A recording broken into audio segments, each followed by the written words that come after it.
Good evening. Welcome back to Crochet with Lulu. This evening I thought we would make a bookmark. Now I stopped at 4 rows. Preferably when you make these you will probably want to do at least 7 to 10 rows. Especially if you use the size 10 thread, you will almost always want to go to 10 rows. And I'm counting the rows, like this is a row, this is a row, this is a row, and this is a row. But I stopped 4 rows.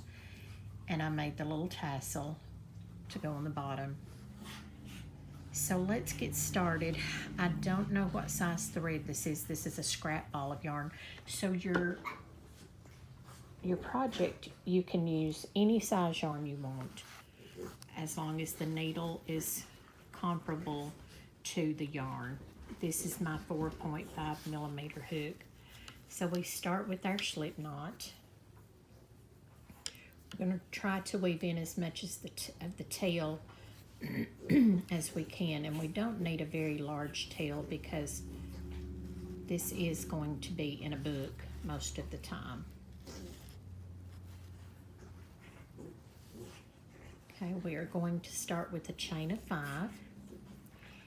To start off with, try not to do your stitches too tight, but as you get into the rows, you will want to keep your stitches tight. 2, 3, 4, and 5. And you're going to join that first loop on your hook. You're going to join with the slip stitch. You're just going to pull through both loops. And you're going to have a space. So you're going to chain 3.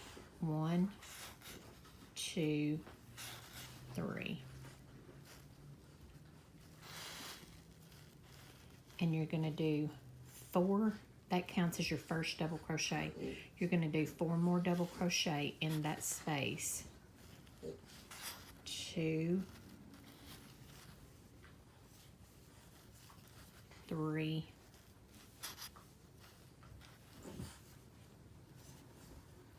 4,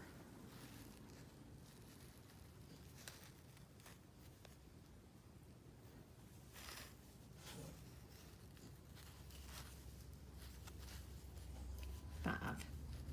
And I'm trying to keep this turned so that you can see what I'm doing. And I'm sorry, I'm kind of working around the phone, kind of blindsided. And the yelping you hear is the 2 fur babies playing, and the least one gets rough with the older one. So he lets out a yelp, and then sometimes he gets a little rough with her. Okay, now after we do the 5, we're going to chain 3. 1, 2, 3. And we are going to join with a single crochet back into that circle. This is where you really want your stitches tight.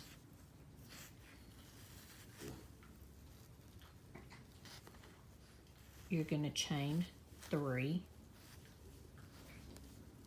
And you're going to turn your work.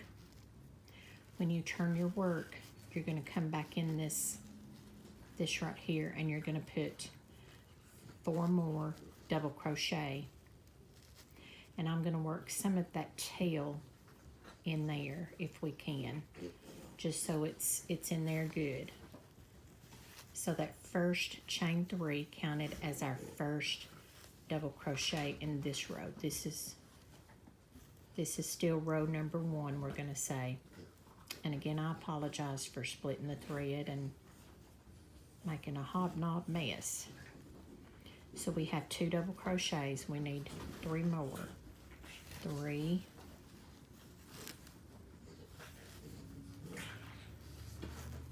4,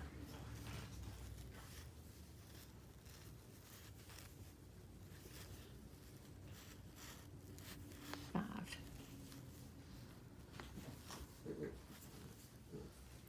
And there again, we chain 3, 1, 2, 3, and we join back to the space with a single crochet. We're going to chain 3, 1, 2, 3, which will count as our first double crochet, and we're going to turn our work back, and we're going to be working in a zigzag fashion. So we've already worked this one, and we're on this one. So we will work 4 more double crochet back into that space. 1,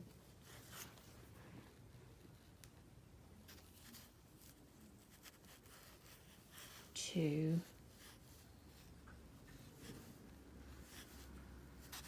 3,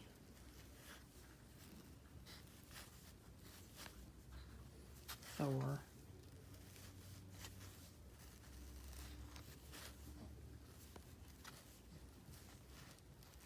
5. And like I said, please keep your stitches as tight as you can, because when you make that chain 3 and you join, you want your stitches to all kind of be flowing and together. So work chain of 3, 1, 2, 3, join with a single crochet back into that space, and you kind of start seeing the pattern after you get this next row. So you chain 3, which as always counts as your first double crochet. You're going to put 4 more double crochet back into this same space.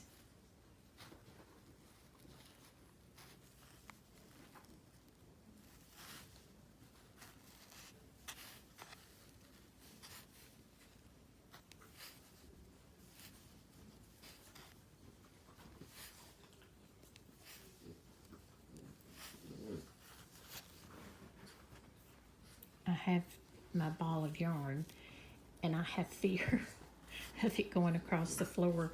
Sophie is so funny. She's bad to get my yarn and take off with it. And so I have to watch her. She's a Boston Terrier, but I think she's part cat. Okay, we do our chain of 3.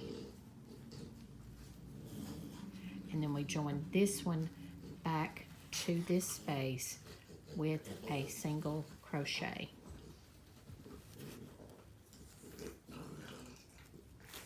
Chain 3, which will count as our first double crochet, and we work back in that same space 4 more double crochet.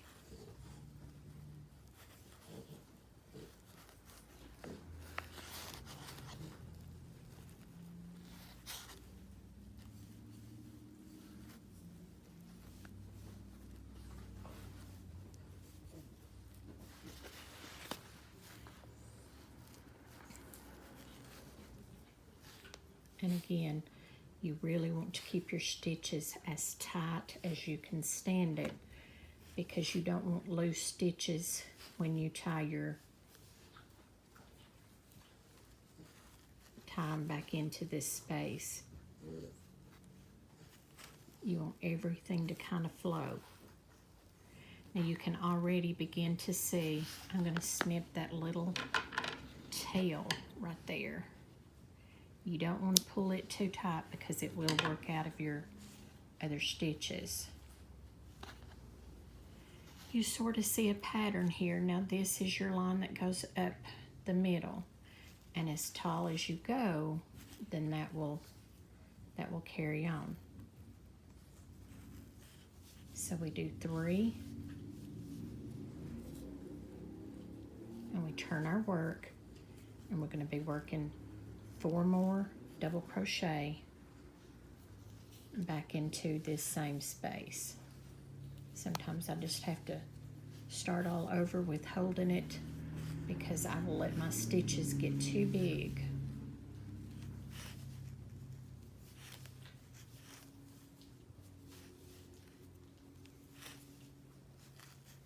Some days the grip is not as good as others.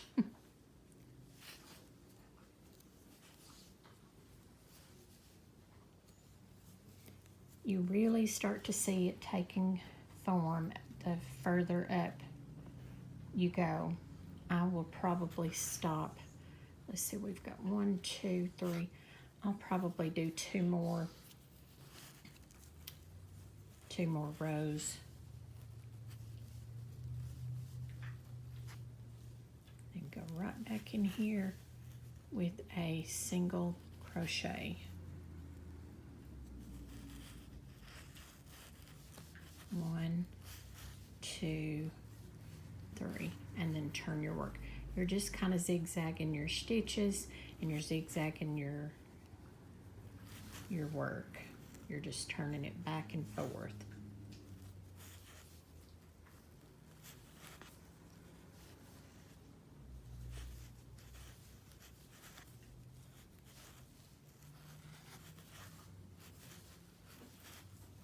And I hope you can see the stitches as I'm working them. I've done a video earlier this evening and I just wasn't happy with it because you really couldn't see what I was doing with the stitches.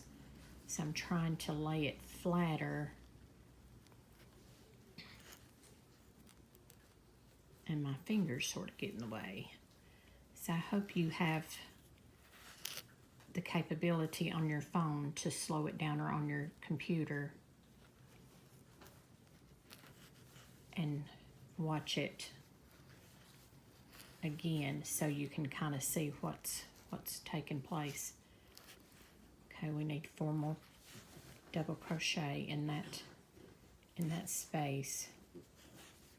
Now when you finish your bookmark, if you want to stiffen it, I like Elmer's glue really well. Some people make theirs out of, I believe it's cornstarch. Some people use the liquid starch. I just use Elmer's glue. And I find that holds really well.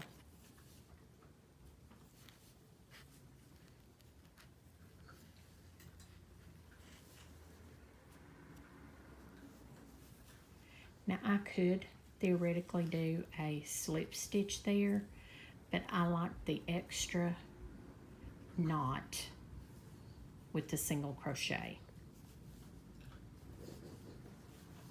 Just kind of gives a little bit more oomph to the center of that.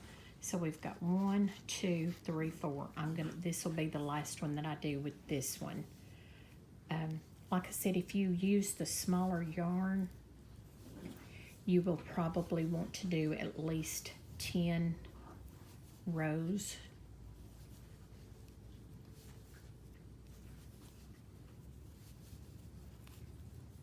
But make them as many colors as you want to. Just remember to weave in your tails and try to get them, looped around so they don't work out.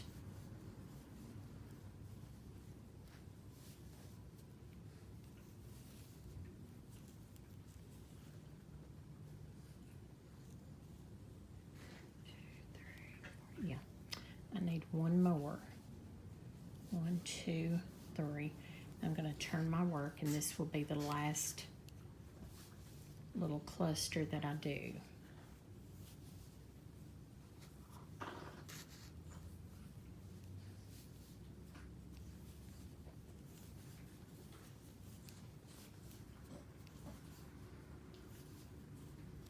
And I'll show you how I do my little tassel. You do your tassels however is comfortable for you. I used to do a prettier tassel than what I do now.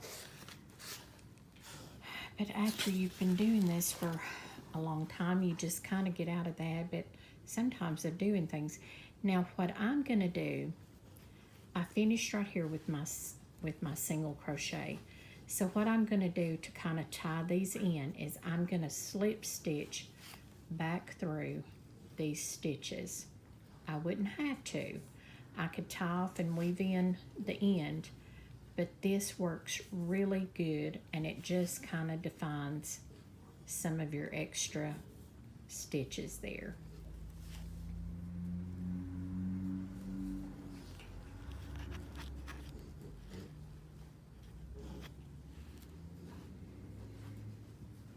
Now I'm going to tie off.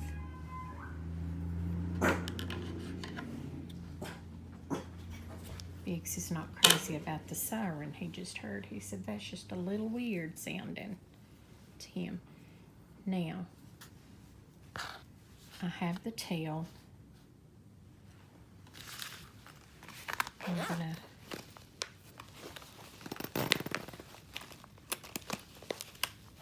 weave that in. Now my needle is just a little bigger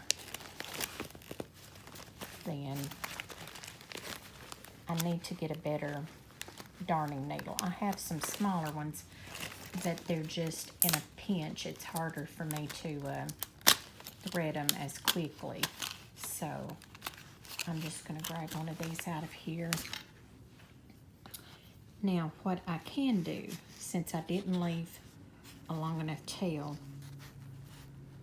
I can just kind of go in and out through here.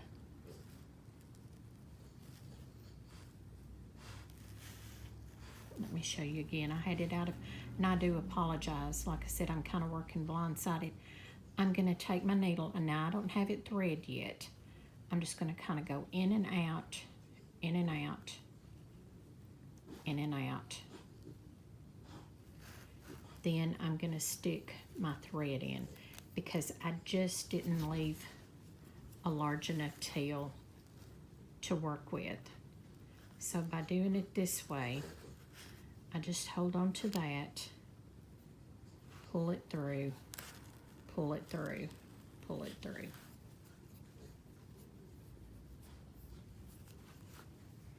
Then I'm going to do the same right here. I'm going to go in under. Can you see where I'm going? I'm just going right around that group of stitches. I'm going to pull this through, and I'm going to pull that through again, and then I'm going to snip it off. That saves you, because see how long this needle is versus this. So if I had done it the other way, it would have been a mess. I would have been sitting here all night trying to weave it in and out. Okay, so I've got this done.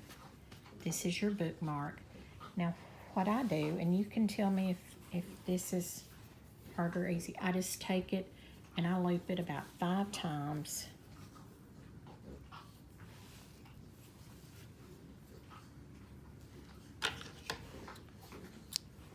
And I just pull it up, pull my ends together, join it back. This yarn, like I said, is a scrap ball, so some of it's been tied together a blue million times. As we say in the South, 40-11. Okay, now I'm just going to bring all of this together. Going to get my needle, my hook, and right here where we started out, I'm going to pull this through. And you don't have to take a lot of pains with it. Wait a minute. This side right here is the easier side. Now I'm just pulling those loops in here.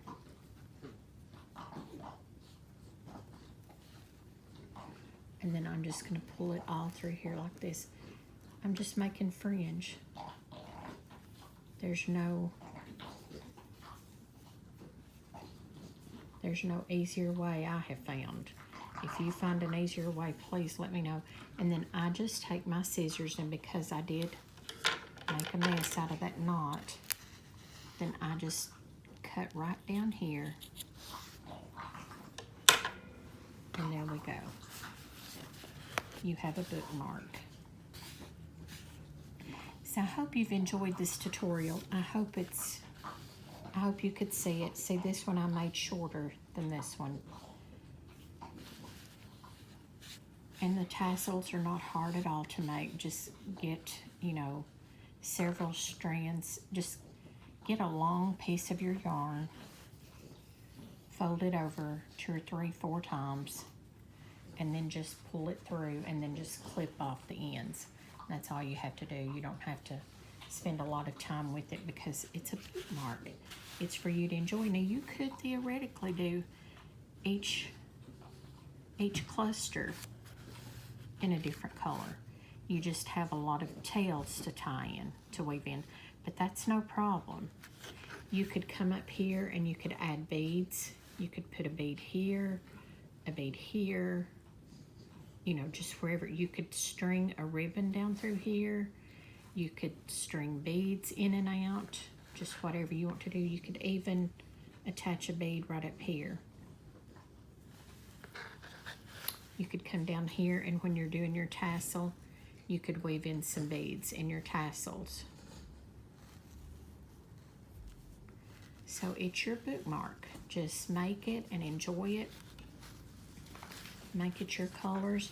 Find some scrap yarn if you don't have any colors that you like, and practice with it. And then when you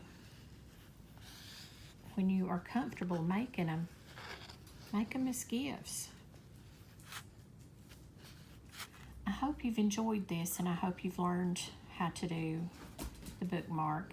And I hope you'll make a bunch and leave me comments in the comment section if you're making some. And I will try to post more tomorrow. I worked some on my corner to corner granny shawl this afternoon.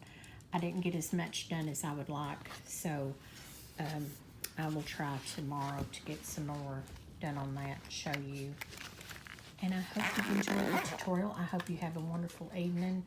It's been a gorgeous day and evening here in Middle Tennessee, and I've just enjoyed sitting out on my porch and walking in the backyard, and just had a good evening, and I hope you have too. Love you guys. Have a good evening. Bye.